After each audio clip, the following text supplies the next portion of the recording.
Hi, my name is Julia and this is Julia's Kitchen. For the year 2021, I gave myself the challenge of baking 52 new items. So I want to bake something new every week. This is me recording my journey, so if you would like to see it and would like to join it, please like and subscribe and set up those notifications so you can see when I post a new video. First today, I'm making Milano cookies. So those are like the little Pepperidge Farm cookies that have the chocolate in the middle. So to make these cookies, first you're going to need 1/4 cup of flour, 2/3 cups of sugar, 1 stick of butter, 1 large egg.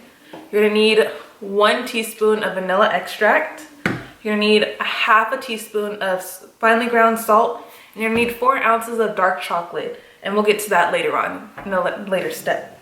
So to start it off, first you're going to cream your butter and your sugar. So I'm going to take my little butter, and you really want your butter to be room temperature, just so it's nice and soft and not hard and lumpy.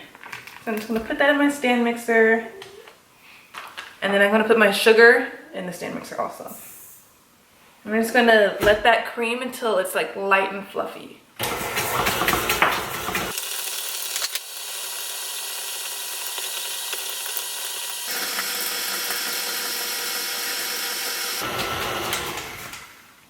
So it looks to be a little bit light and fluffy. You want to make sure that you don't overmix your butter and sugar, because then your sugar will kind of separate out and it won't be good. You need to restart then. So I'm going to take now an egg that's room temperature. So luckily my family has a chicken coop, so we have get the fresh eggs. So I'm going to put that in there. I'm going to put my teaspoon of vanilla extract in there also.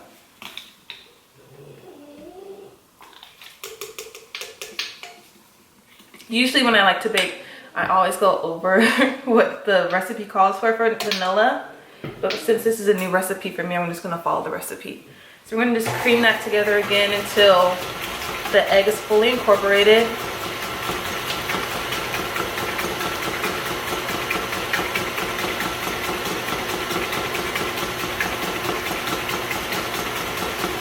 Okay, egg is fully incorporated. Now I'm going to put in my flour.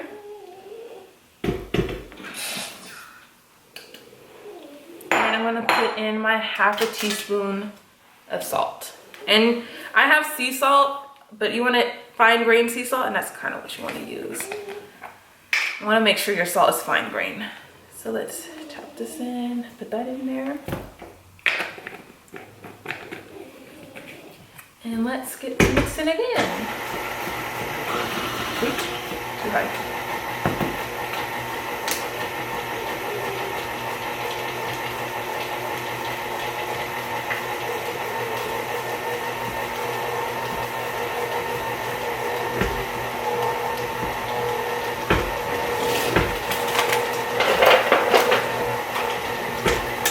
Mixer, I can see where the egg, like where it's kind of creeping up the side. So I'm just going to scrape down the side of my bowl to make sure everything is fully incorporated. And I like to scrape down my scraper too, like just to make sure nothing's just stuck to there. I want to make sure everything is fully incorporated. Alright, so let's just put it on and mix again. Ooh.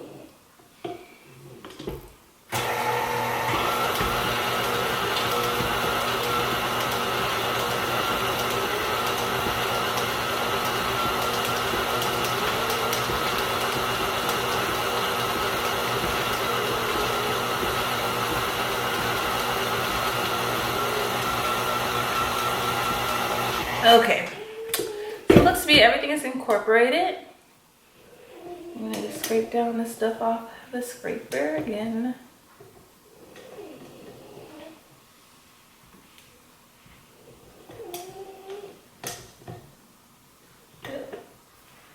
Just take this off.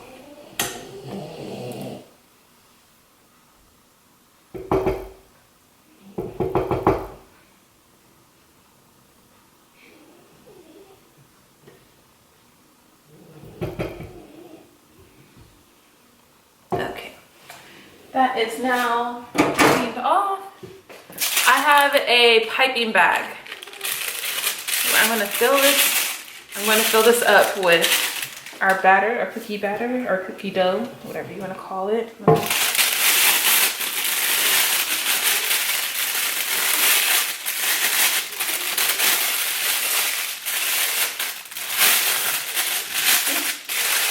My piping bag is a little small for what I would like it to be. I just ended up buying a bunch from Amazon, and don't do that. Make sure you do your research on your piping bags and get like the correct size and also like the good quality one. This one seems to bulge out if there's too much batter in it. So hopefully we don't have that issue today. We're just gonna fill this piping bag up with our dough.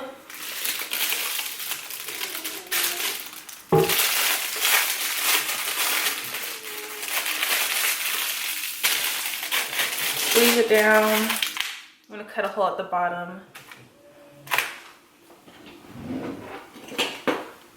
And so the hole that you cut is gonna be about, you're gonna want it to be about 3/4 of an inch. So I'm just gonna cut it around here. See, about this big. I don't know if you can see that. Can you see? Okay, so yeah, that's about the size you wanna go. You wanna probably get a quart size piping bag when purchasing piping bags. This is a little smaller than the quart. So I have this lined parchment paper, or lined cookie sheet with parchment paper. And we're gonna just pipe the little cookies, or pipe the dough out onto the parchment paper to make the cookies. So just gonna squeeze. That's the first one. And because of this bag and the dough is so thick, it's kind of a thick consistency, so I'm just gonna kind of pat it down just so I can get the shape of the cookie like you see. And this cookie will spread a little bit when you put it in the oven, so don't worry about it being not wide enough. So we're just gonna put another dollop down.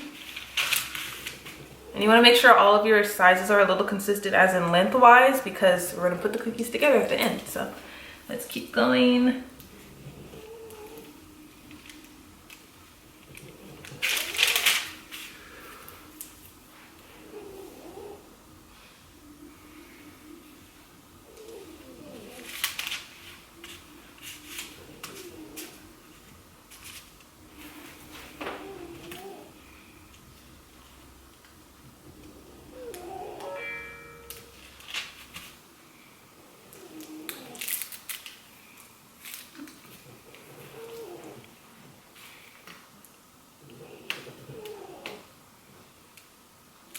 Ooh, that one's not a really cute one, but as you can see with this piping bag, how it looks like bulgy right here, and that's what I'm talking about. You don't want this. It's kind of hard to work with. I've had multiple times where this bag will explode midway, so make sure you get a good bag.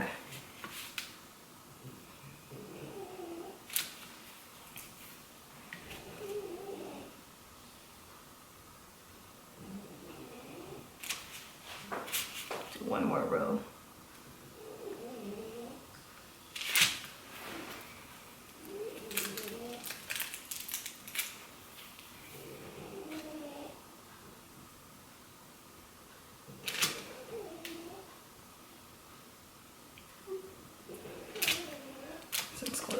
Squeezed out a little bit. It's a little thick, but we'll see how that goes.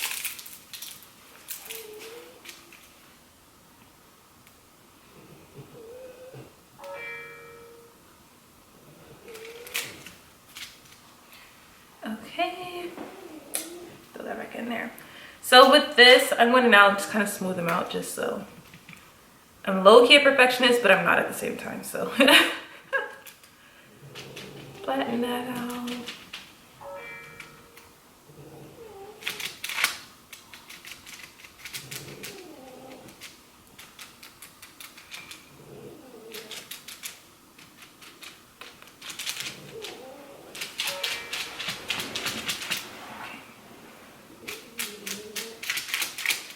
So yeah, now that we have these all piped out on the parchment paper, I'm gonna put this in the freezer for 30 minutes to let it set, so then when we put it in the oven, they don't spread too much. So the freezing of it will harden up the dough so it doesn't spread as much.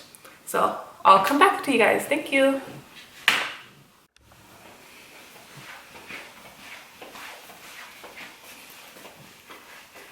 Okay, so we're back. So right now I have just taken out the Milano, the little cookies from the freezer, and I put them in the oven. So they need to be in the oven for 15 minutes on 325. And so while that's in the oven, I'm going to make our chocolate ganache to put inside the middle. So what I just did was I put some heavy whipping cream. I put it in a bowl, put it in the microwave. I put it in for about 30 seconds. So it's like super hot. I don't know if you can see the steam coming off of it.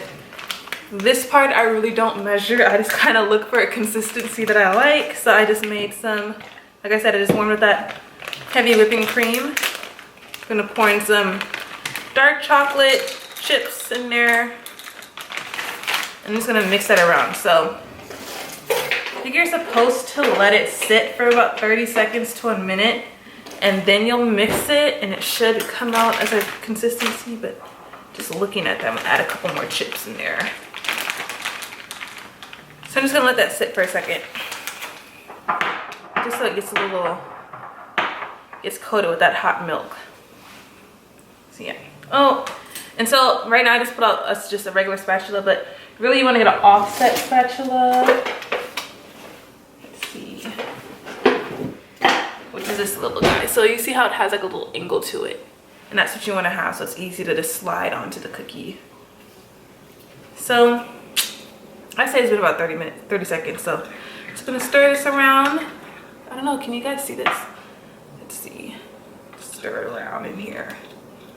And so now the chocolate's mostly melted. I just kind of now need to break it apart. It's smooth to make it everything smooth and combined. You can see down here.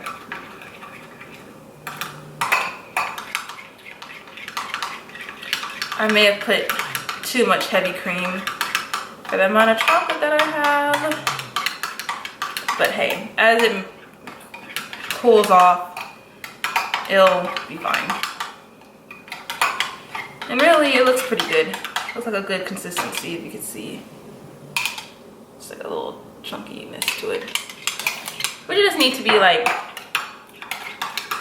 it doesn't need to be super smooth. It doesn't need to be too chunky either. So it's kind of a good consistency to smooth onto the cookie.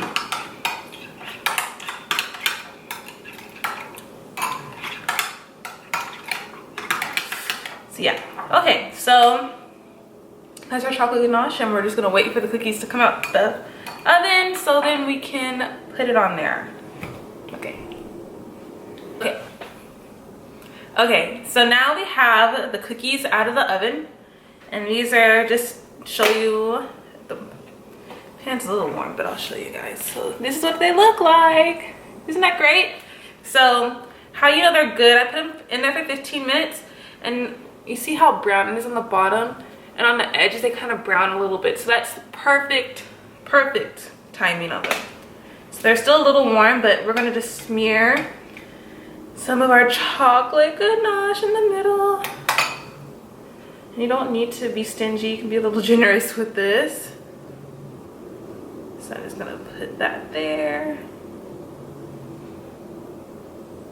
And also the chocolate flavor, you can kind of make different flavors as you want. I was thinking about when I was taking out the dark chocolate, I thought, oh, I have some espresso chips in there also. That probably would have been really good with it too. But we'll just do the dark chocolate for now and get creative next time. So I'm just gonna put chocolate on both sides of the cookie. Or not both sides of the cookie, but on a separate cookie that I'm gonna connect. So here we go. So I got two chocolates. I'm just gonna mush them together. And look at that. We have Milano cookies. Woo! So I'm just gonna put that back down and let that cool off a little bit, because right now the chocolate is still warm, the cookie's still warm, so they both need to cool off a little bit more. And so I'm just gonna put some more together.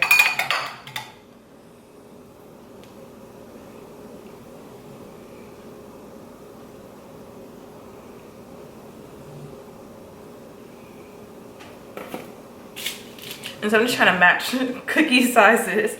They aren't the most accurate, but they still look good.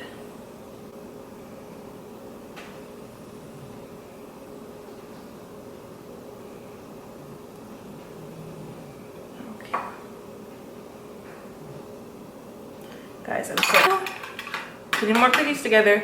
I think I was saying that they're not going to be perfectly matched because this is my first time making them, so we'll try it again.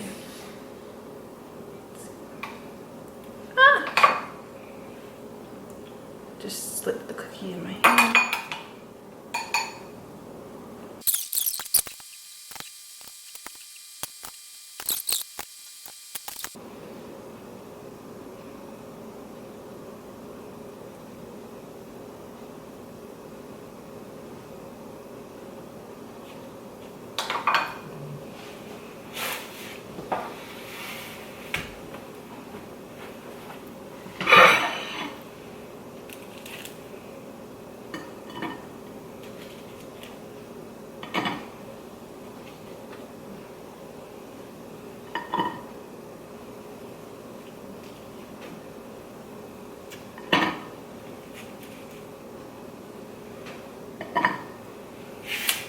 Okay, so right now we have 5 cookies on the plate.